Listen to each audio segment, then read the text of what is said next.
Uh-oh. You're not live. I'm not live. They have audio but no video. Did I turn off this camera? Hello. What have you done?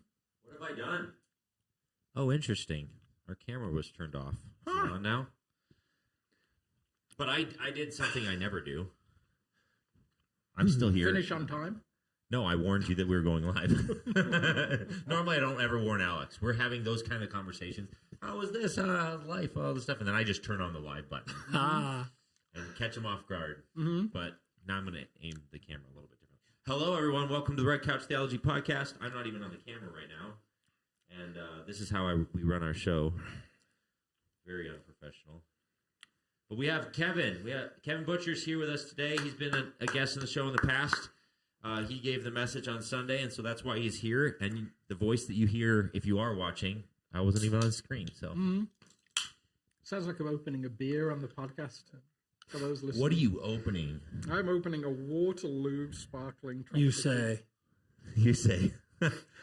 He had them custom recan some other beverage inside of this. You say. Yeah. It's really a vodka martini. Yeah. It doesn't taste good. So I'm going to have this struggle where I'm going to go on and off camera. But thank you for joining us, Kevin. I love being here with you guys. It was, now, I don't think you've been on the show with both of us at the same time. Yes, he has. Maybe the first time. Definitely. Okay. Maybe Because the last time was just you and I. Yeah, I think so. He was still on vacation. Yeah. So I guess then you do know how we roll around here as far as like maybe a little bit too casual. I love it. Yeah. I wish Alex would have showered before he came in, but otherwise I wish Alex had showered before he came in. Sometimes you miss a meeting and you got to dash out the door. Yeah. How do you know I shower? You don't even know that. I'm just less judgmental than you are. Yeah, right. Exactly. right. I actually haven't showered since the fishing trip, and I didn't shower on that either. I knew I believe was you. smelling fish. I don't believe That's you. definitely not true. I've definitely showered since the fishing trip. Well, I have the weird little handheld mic today, so I'll try not to talk too much. Yeah, right. So Alex was teasing Kevin and I because both services that Kevin and I led went overtime. And then we determined that it was both times it was my fault. So here's the interesting thing as well with all of that. I totally respect Kevin going overtime because he used to be a lead pastor. Yeah. So like preaching, et cetera, does it all the time. I just love that worship pastors make it sound so simple to finish on time when they're not preaching. It's like, yeah, of course, like it's 40 minutes, you know how long you're going to talk, right? Just stop talking, blah, blah, blah. And then as soon as you put them in a pulpit, they get very, very confused about I just want people to love you that much more. When you come home from vacation, everyone's like, big sigh of relief. Man. Anyway, so I've not been sorry around. Everyone for leading our services overtime when Alex is out of town. But I'm not sorry at all. You're not even sorry? Not at all. I'm on God's time. You guys can be on whatever time you want. oh wow! Do you know what? Yeah. I grew up Pentecostal, so we didn't even have a time. Bro, come on, man. You didn't I'm telling you. even know that God had Time? moved What's time? if it didn't run over. Exactly. Like to finish on time was to be like, Say God has left the building. God didn't did show not up. show. Like, Right. what happened? What did you do wrong? All right, so buckle up, folks. Yeah. From here on out, we're going overtime. So Love it. Do you know what? I had never seen a run sheet until I moved to America, like an order of service thing. I didn't know those existed until I came here. That's hilarious. I was like, I never knew what songs the worship team were playing. Never had a clue. even when you were on the team, Even when I was preaching, and when I was on the team, I didn't know either. he's like, I'm drumming for the band. I don't even know what song. Just figure it out. Yeah. Can you play And 4/4 time? I was raised Baptist-costal too, so my Pentecostal grandmother and of course, my grandfather helped form the Pentecostal movement. So same. Yeah. You're just there until it's over. Yeah. Whenever that is. Yeah, you just hope that you're fine with it 6/8 time, fine with 4/4 time.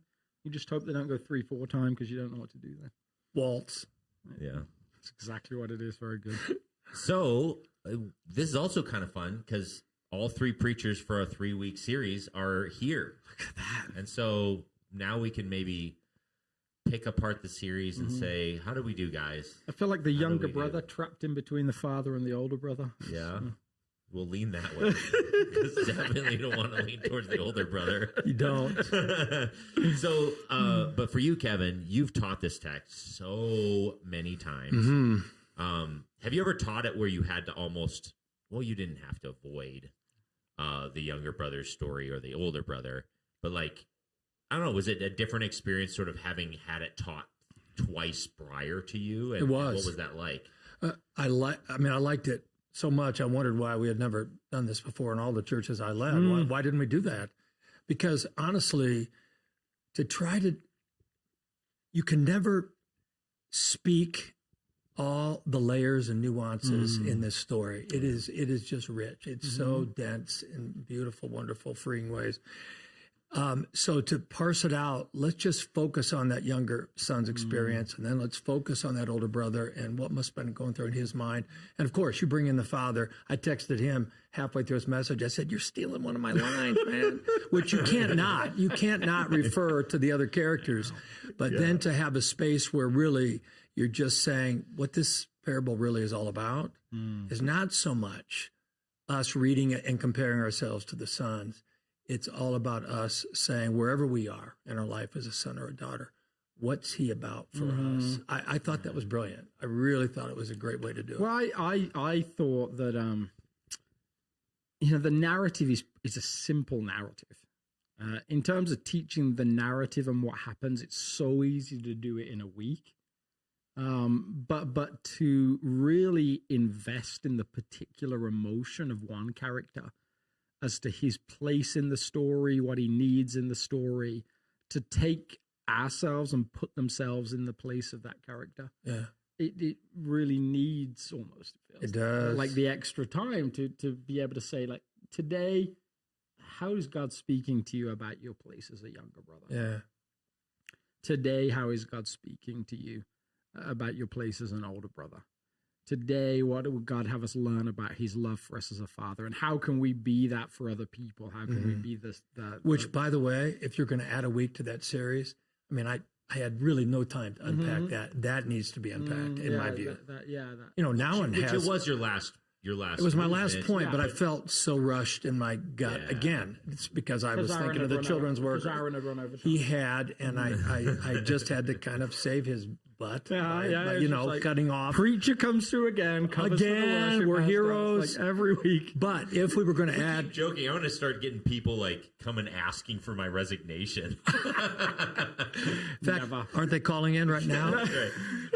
But in Return of the Prodigal Son, Noun's book, really the last, I would say almost the last third of the book, he unpacks us learning to become the father. Yeah. And that's not talked about very much. Yeah, there's no...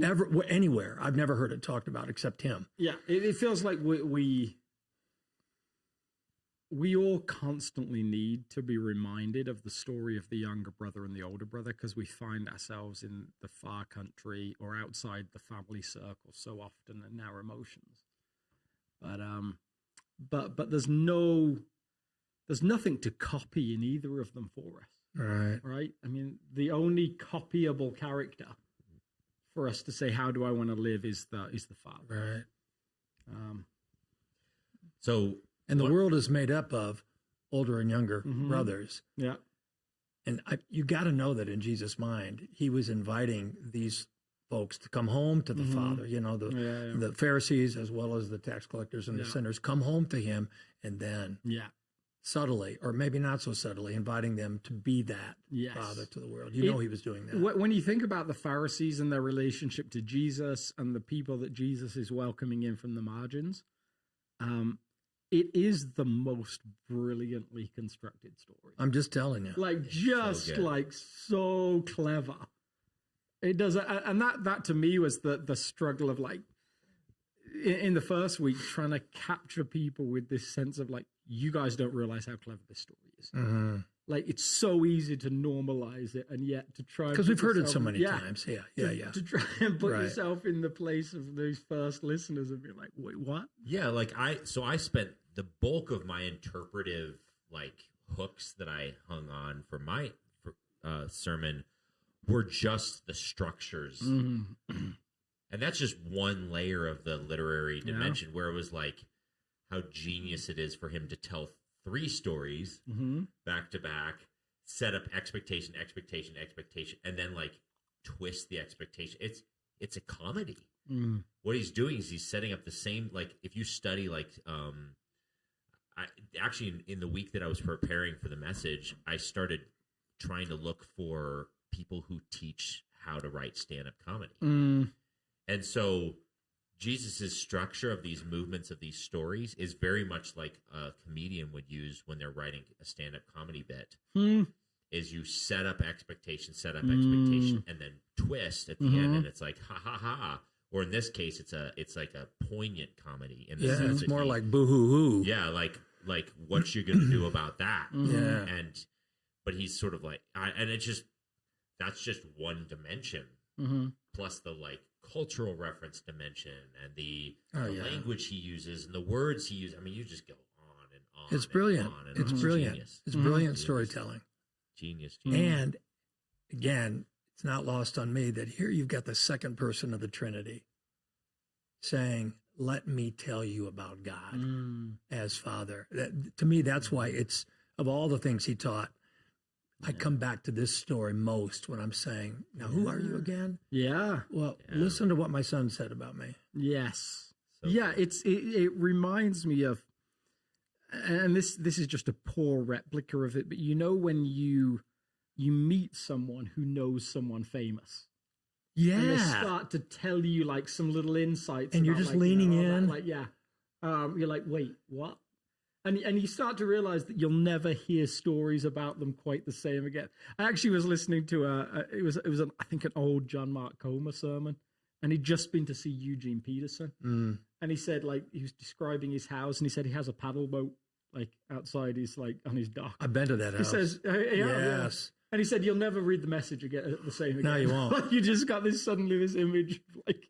Him in a paddle boat trying to write like a certain section. Yeah. Yeah. And you could see yourself saying, hey, John, tell me again about that time when you went to be with Eugene Peterson. And then you think about people that know people that are far more famous than Eugene Peterson. There's just some element of intrigue.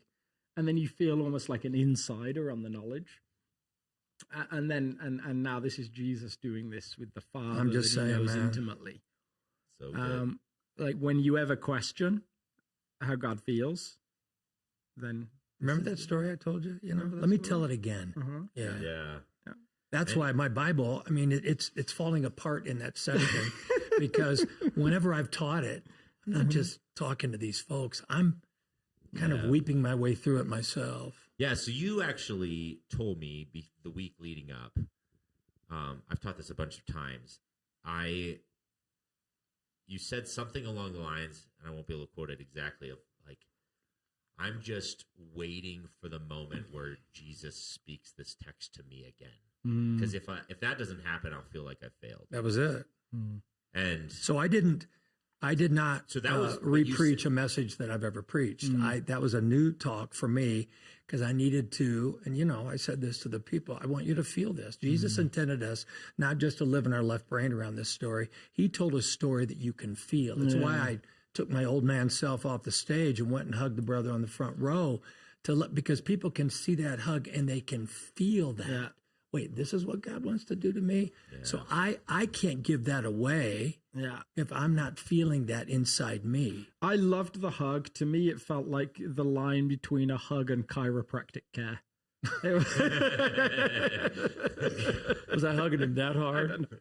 I don't know. It was good. But I actually, the comedy of it is like you called out the moment where you're like, all the guys in the room are thinking it's about time to be done, aren't you? Yeah. And everyone's like, yep, that's exactly what we were thinking. Exactly, right. Well, there was a couple young men when I came down. In fact, one of the young men was a Denver Sem grad who interned here years ago, and he and his wife and little girls were here.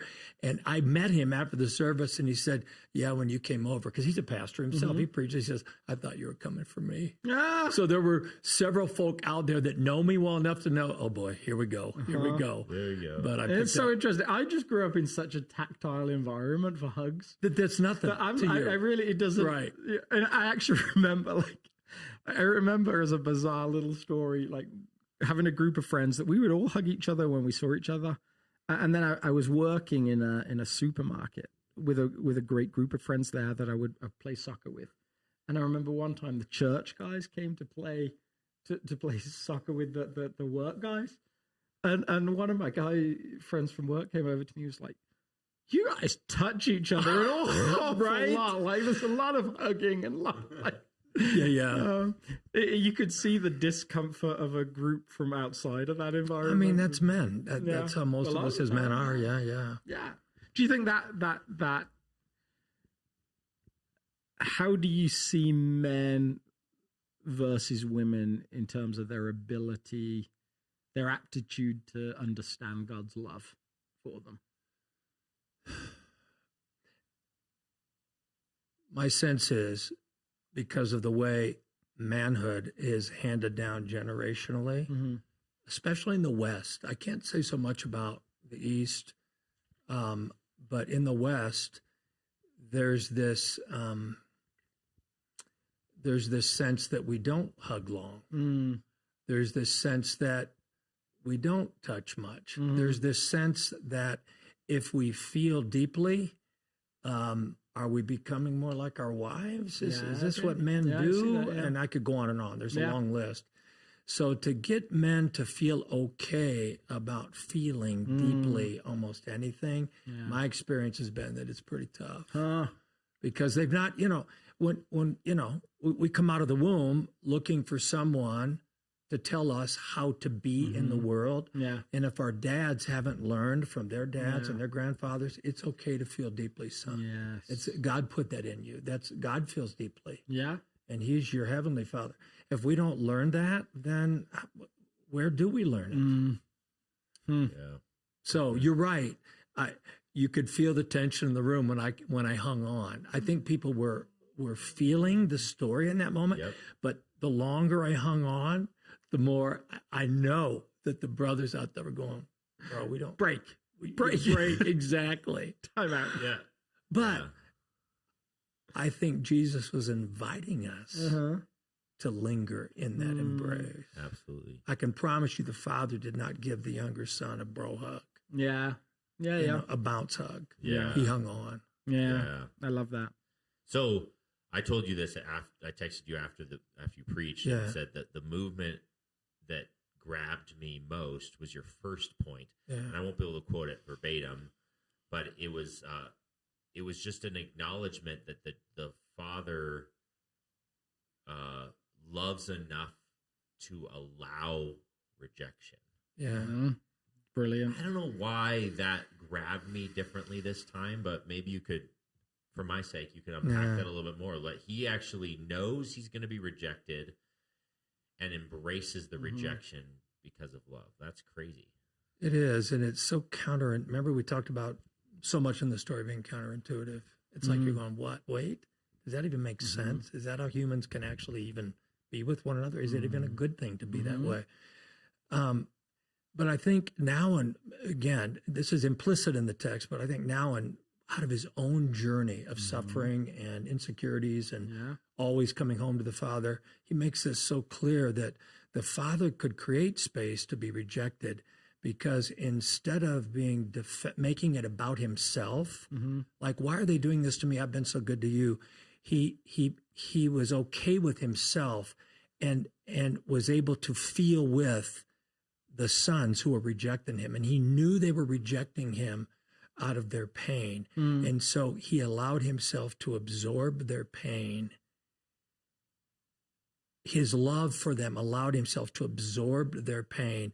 And that's what allowed him to stay present and not reject, but to stay present and loving as they rejected him. Now think of how often that is different, even in our families of origin. I mean, God bless our parents. God bless us as parents. We do the best we can, but we get defensive and like, you know what, you need to come back, young man, and you need to, all of a sudden it's about us. That the Father in the story never makes it about him. It's always about what's going on here. And that's what love does. Love is always about how are you? And let me absorb what's going on in you so that I can stay present to you, so I can help you find your way home. Yeah. So now we call this the Red Couch Theology Podcast. So if I could jump into a little bit of a theological tangent for a second, I think what enables us as humans to start to embody the heart of the Father is when we first receive it. Like if our satisfaction or our cup of need for love is filled by the Father's love, it allows us to then pour out love to others. There's no question. But that's why the doctrine of the Trinity is so beautiful and important, because you ask yourself, how does the Father, how does the heart of God stay unneedy relationally? And it's the triune, it's the Trinity is what allows God to have this perpetual, unending satisfaction of love within the Trinity that then is so palpable that it's extended to all of creation. Yeah. He is standing face to face with himself. This is the way I've always thought of it. And I visualized it. Father, Son, and Spirit, not backs turned, but turned toward in perpetual love, a perpetual triunity of love that allows him to give that away. I think you're exactly right. And so he's full. I mean, what a mystery. Full of love. He's full of love within the Trinity, exactly. which enables him to choose rejection or allow rejection, because it's not like we're taking something from him. And that's the only way unconditional love can work, is if you don't need that love, if you need it to survive, you have to demand it. And yet he wants it. This is what, to me, the mystery is. Because he is okay in himself with the love that he has, and yet he still wants it, but he doesn't need it. I would say it this way. This is the way I would say it. I'm not going to say he doesn't need it. I'm going to say he's not needy for it. I like that. I like that nuance. Andy Stanley, in a sermon I happened to listen to of his in the research for this, talks about how the Father's comfort with rejection is based around his belief that it's the quickest way for his Son to come back to relationship. That he can hold on, but actually letting go in Jesus' story, giving the permission, giving the wealth, giving the resources that enable him to, because you have this question with the story of like, why doesn't the Father just say no? Like, just say no. You're not getting nothing. Like, it's my wealth. You stay, and if you want to leave, you leave with nothing. And yet, he actually entrusts wealth in the story to his Son. And that actually creates an eventual pathway for his Son to return to him. Well, I mean, indeed, you think he doesn't intuit that I can't force my Son to love me? Yes. Yeah. And so if he is going to love me, and I do need that love, my personhood created sons and daughters to receive that love, then I've got to let him go find his way. And I know he is going to get wounded out there, because without being home, he can't have what he's looking for, which is my love. So I'm going to be anxiously waiting for him to return, and I'm going to absorb the pain of experiencing rejection, and I'm going to begin to absorb the pain that I know he's going to experience by not being here until he comes back home. Yes. That's what I want to give to my family and the world. Yeah. I want to give that. Brilliant. So I think the fascinating, when you pull this story out to the eternal God's creation of humans to love and to care for, to be in a relationship with, to use your language, it's almost like he does entrust some part of his completeness to that species. There is now the potential for loss for Father, Son, and Holy Spirit that is unique to God's experience. Bro, I mean, that's so deep, I can't even, my brain might explode here. If like, I just... Because otherwise it's not love. If there's no risk, if there's no, like, he chooses the opportunity to be wounded, and then is. And then is. Over and over and over again. And so, by the way, you want to get real cosmic, think about God today experiencing 8 billion people who in some way are rejecting his love and absorbing the pain of that because he he loves us so much, and he knows we have to find our way to come to him willingly. Well, the song that you guys... 8 billion people. I'm worried if Carla's not treating me right today, you know. Yeah. The song that you guys did at the end this week, the Runaway song. Like, Jess Ray, the writer, I just love how she starts with, it's before the first conversation in the story. Yeah. It's a father intuiting something about where his son or daughter is. I can see it in your eyes. Yeah. This isn't like the question hasn't been raised yet. No, so the good. insult hasn't been given, but there's a feeling of the breakdown of the relationship. Yeah. And you know that as parents, when you stare into the face of a child who isn't now the tiny baby that was all about you, was completely immersed in you, that is finding that sense of independence, it's such a human story. Yeah, you can feel it, man. We feel it with our own kids. Yeah. We felt it. I can tell you stories. You can tell stories. Yeah. Yeah. Sorry, I just love that element and what it adds to the story. So another question that's like, maybe get into the weeds, I don't know, but this is part of what... In the Weeds podcast. We should call this podcast The Weeds. We're going to rebrand it again. Yeah, it might be. But this is actually, so what we're doing right now, talking about this parable, that's what parables were for. Mm-hmm. It's for us to get in the weeds, maybe. Yeah. So maybe I'm just staying in step with the purpose of this.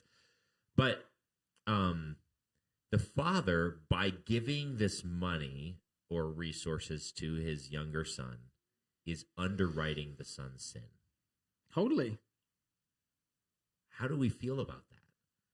He's enabling sin. What's that?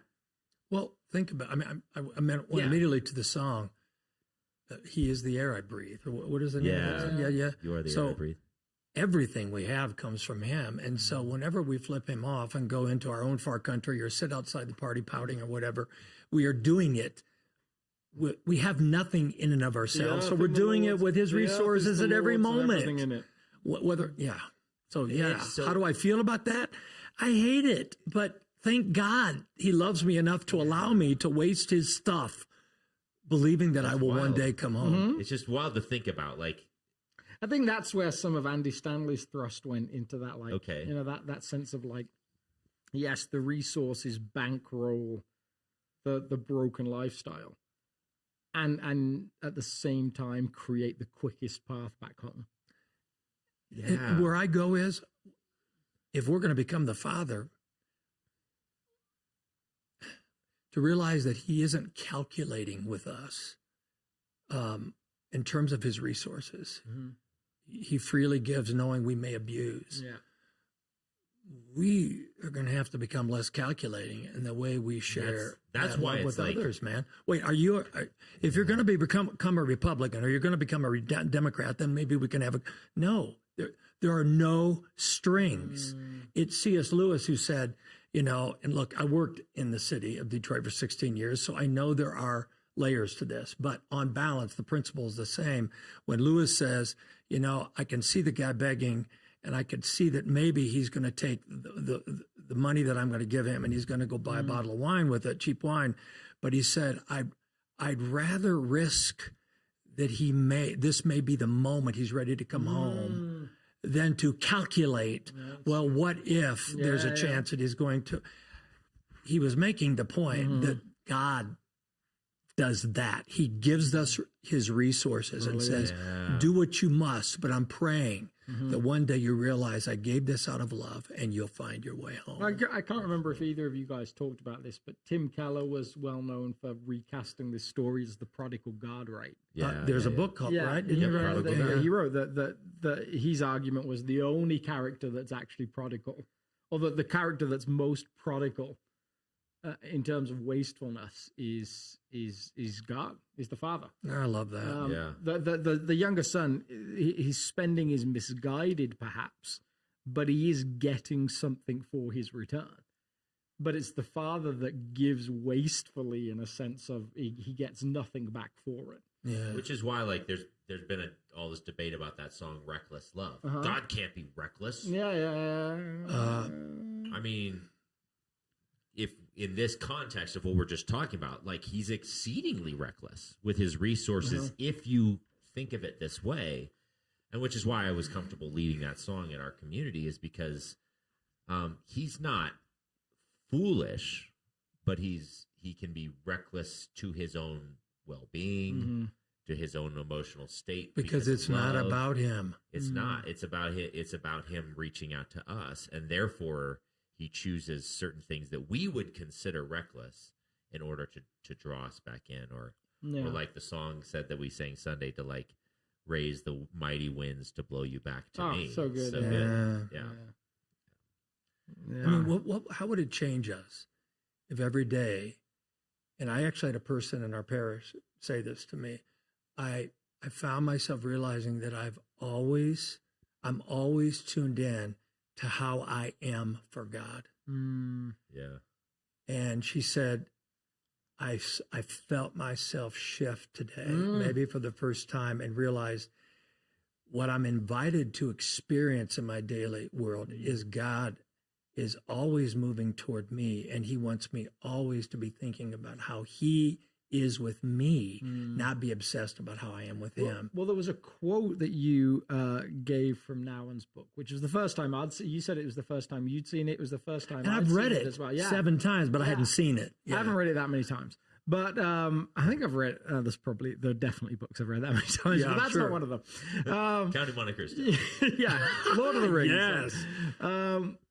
But that idea that, like, changing your perception to no longer hold the idea that God is hiding from you off the road, but is like stood on the road. We're the ones hiding. Yeah. He's the one running toward us to find us. Actively putting himself on the path in places he has no business to be. Exactly. That's that perception that person's talking about, that sense of God comes actively looking for me each day. He's on his way. Whereas we so easily live with the perception, oh man, I got to do some work here. He's in his, to get him to even see me, I have to be like a spiritual praying mantis in a jar, because he's flicking the jar. Yeah.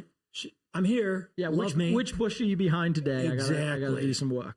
I mean, and that parable, in my view, is intended to shift that space. I mean, we often, in our shame, I think, tend to make it about how can I not be one of these younger sons, and how can I do better to get him to love me more. That's not what the parable is about. It's about to help us understand how he is with us no matter where we find ourselves with him. Yeah. So good. Honestly, man, it's tear-jerking and life paradigm shifting. Yeah. So what's going on in that head of yours right now?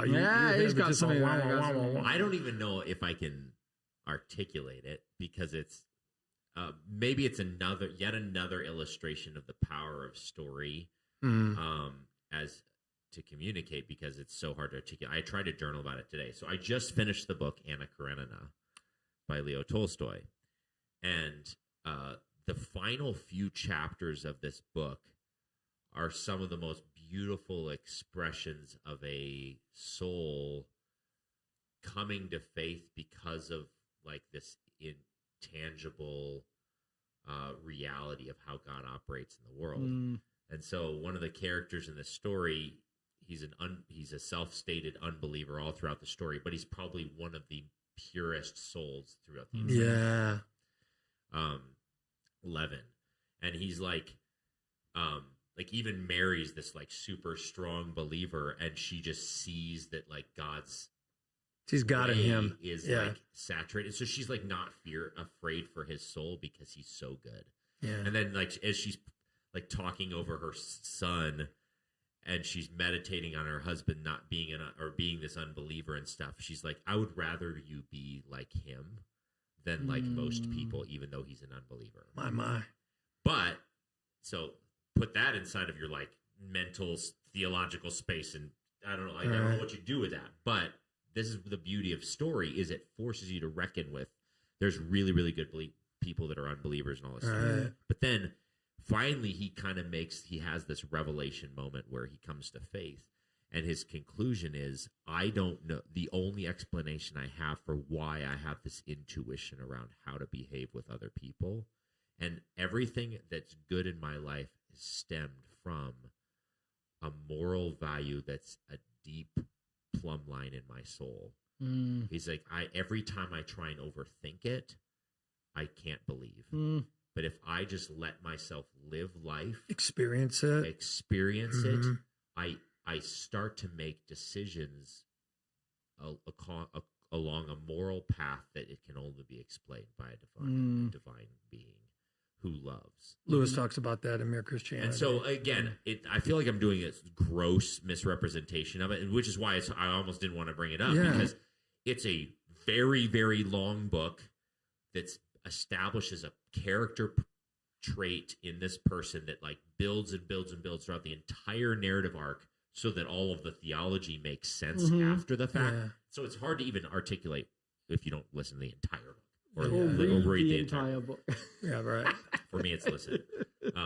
So anyway, I was just processing, like, it's brilliant. And one of the things he uses as an illustration, which relates back to this story, is he's observing some children play. They're playing with cups, and they're putting their cups over a fire to melt some raspberry juice or something.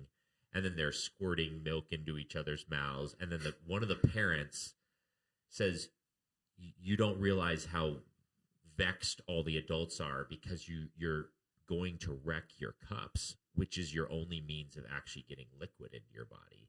And he said, this is how every human being exists in the world. These children can play with abandonment because they know that their parents will provide liquid for them in another way, even if they destroy the very means that they need to get that nutrients. And he says human beings don't realize how generous God is, that we can be decisions, and the only reason foolishness is possible is because of the love of God.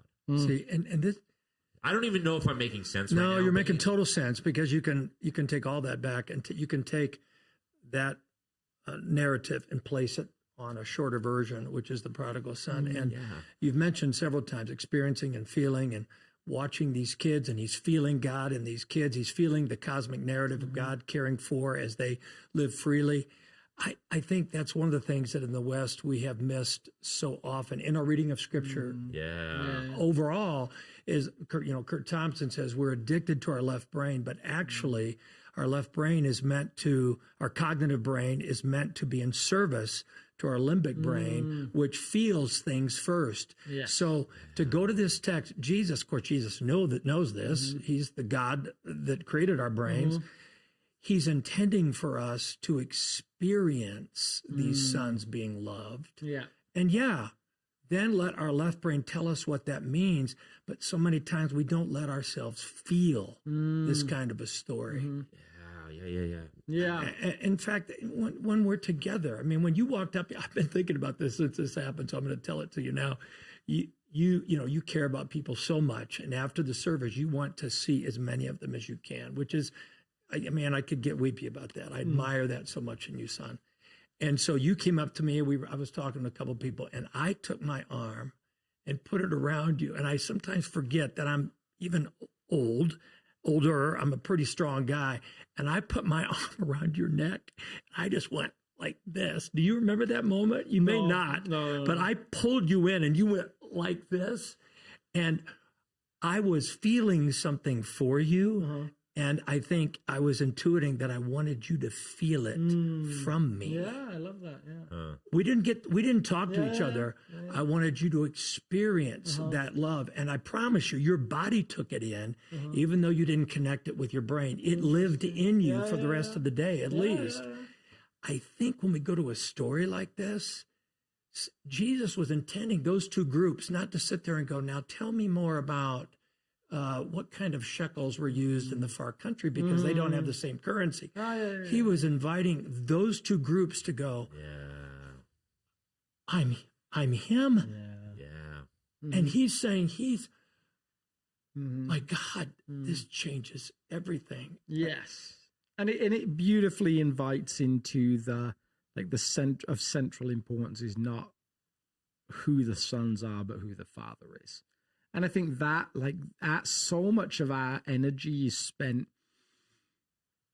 We're obsessed about us. Figuring out, do I believe enough? Am I good enough? I listened to this. I'm telling you. Yes, that. I listened to this beautiful little clip, I think it was this morning, of this guy, his preacher, and he was reimagining a story around like the Pentecost. Sorry, not Pentecost, the Passover. And he said, you've got these two Jewish guys and they're talking like the day of the Passover about what's going to happen. And like John says to Charlie, like, how you feeling about tonight? And Charlie's like, yeah, I'm a little bit nervous. Like, this thing's coming, like this angel of death. And there's the firstborn. I've only got one son. Like and John's like, oh no, God told us it's going to be fine. Like, I'm not worried in the slightest. It's going to be good. You did what you were told. And he said, you put the blood on the door? And it's like, well, yeah, of course I put the blood on the door. But like, I mean, still, it's the angel of death's going to pass over us the next morning. How many of them have firstborns that are dead? Neither. Like, it doesn't matter which of them articulated the most sense of like, oh no, this is going to work. It's the ones that relied on the blood to do the thing that they said it was going to do. And we spend all of our time thinking, oh man, I've got to have more faith. I've got to get this fixed. I've got to, and actually, no. The dependence is entirely on the God who does the thing. And honestly, that whispers to us as shepherds, honestly, when people come in on a Sunday morning, they're not necessarily looking for our brilliance in terms of articulation, although I think we should do our crafts the best we can. Yeah. We're looking to feel something that's going to touch the pain and the insecurity in their lives. They're looking to feel this God who is coming toward them no matter what, and who is ready to embrace them and to gift them the gifts of identity and saying, you're mine. Yeah. You don't need to worry. So whatever text we're in, whatever songs we're singing, to pay attention to the fact that people are coming in at least intuitively, if not explicitly, longing to be embraced in their spirit, to secure them in a very insecure it's so world. Interesting you mentioned. I mean, do you concur? Or yeah, totally. Okay. No, I think you're spot on. And I think one of the things I find challenging is I have a pal that works for Joel Osteen. And like, works for him? Yeah, he's like, high up in his structure, and I always give him a hard time about like you're working for like the biggest church, and like, don't you want to build something? Don't you want like, and then some questions about some of the theology, and then we were just chatting once, and I said, so like, like how does he come up with like sermon series and stuff?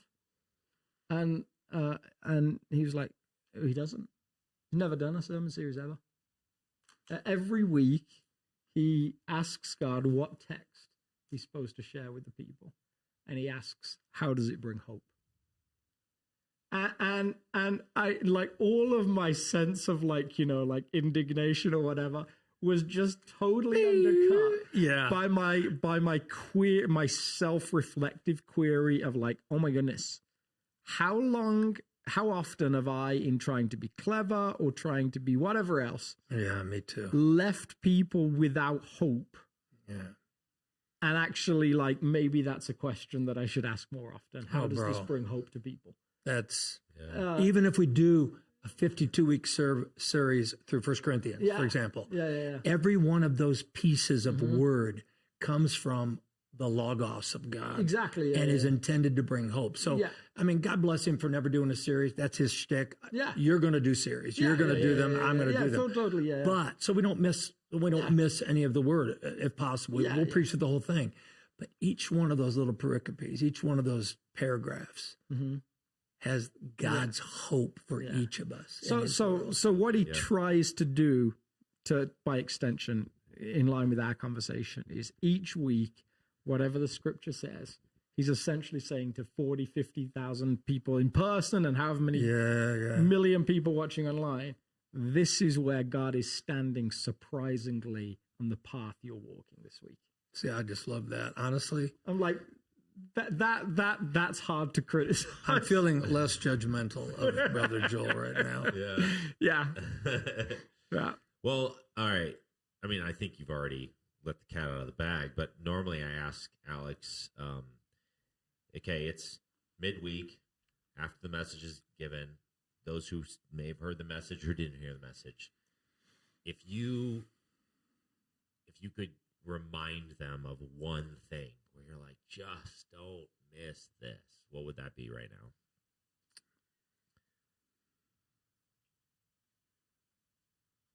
I think I would want to remind them that if they find themselves today centered on their responses to God, whether they did the thing they wanted to do this morning early, if they thought about God at all, if they have in some ways erred, sinned, walked away in their minds to a brief moment in the far country, or had a pouting moment like whatever. If they find themselves being obsessed with the way they are with Him, that maybe they would be able to pause and literally take a breath and see the Father already running toward them on whatever road they're on, coming outside the party saying, yes, but it's okay. I'm here. Let me take you back into my arms. Let me whisper my compassion. Let me kiss you with the kisses of my love. Let me gift you your identity, which is you are my beloved son, you're my beloved daughter. And then go live. Go be free. I think that's what I would remind them of. That's great. That's good. As I burp, I don't know how the bubbly drink thing works for you guys because I cannot. Yeah, I'm right. Sorry. He swallows many of his burps. This poignant moment He swallows them. where you remind everyone of this, and I'm like, blip, right into the microphone. Love it. I apologize. Well, thank you all for tuning into the show today. Any other final words from you, Alex? No. Wrap up the series. There is not. I think that was a brilliant ending, and we'll see you next week on the Weeds Theology Podcast. The Weeds Theology. Not the Weed Theology Podcast, hopefully. The Weeds Theology Podcast. I think that first possible name has some merit. So, if you have questions or anything, redcouchtheology.com, you can submit questions there. We don't say that on the show often enough. We haven't been getting as many questions lately. Because we're doing such. It's because you have all the answers. Yeah. Who has questions when you provide all the answers? Exactly. A slightly less controversial series. So, you mean God loves me? I've got so many questions. It's like, yeah. Anyway, but if you want to submit your questions, wait till we get to Revelation. Yeah. Oh my gosh. Oh my goodness. But the beast. I'm just going to read the Left Behind books for the whole of the series. Oh gosh. You won't be seeing me for a few weeks. All right. Well, thank you all for tuning in. And now I have to do the awkward thing where I always look for the button to turn off the show, and I ramble because I'm trying to kill time. And I'm opening my web browser, and it's not opening. And there it is. And now I go to the website, and then I log into the website. You'd think that I would be prepared by now. Oh, I have to log into my password repository. Can I just turn the camera off? Yeah, but our audio would still be heard. Can I just turn the microphones off? You could try. This is so healing for me to see you, the guru of tech, Just do what I do every day of my life.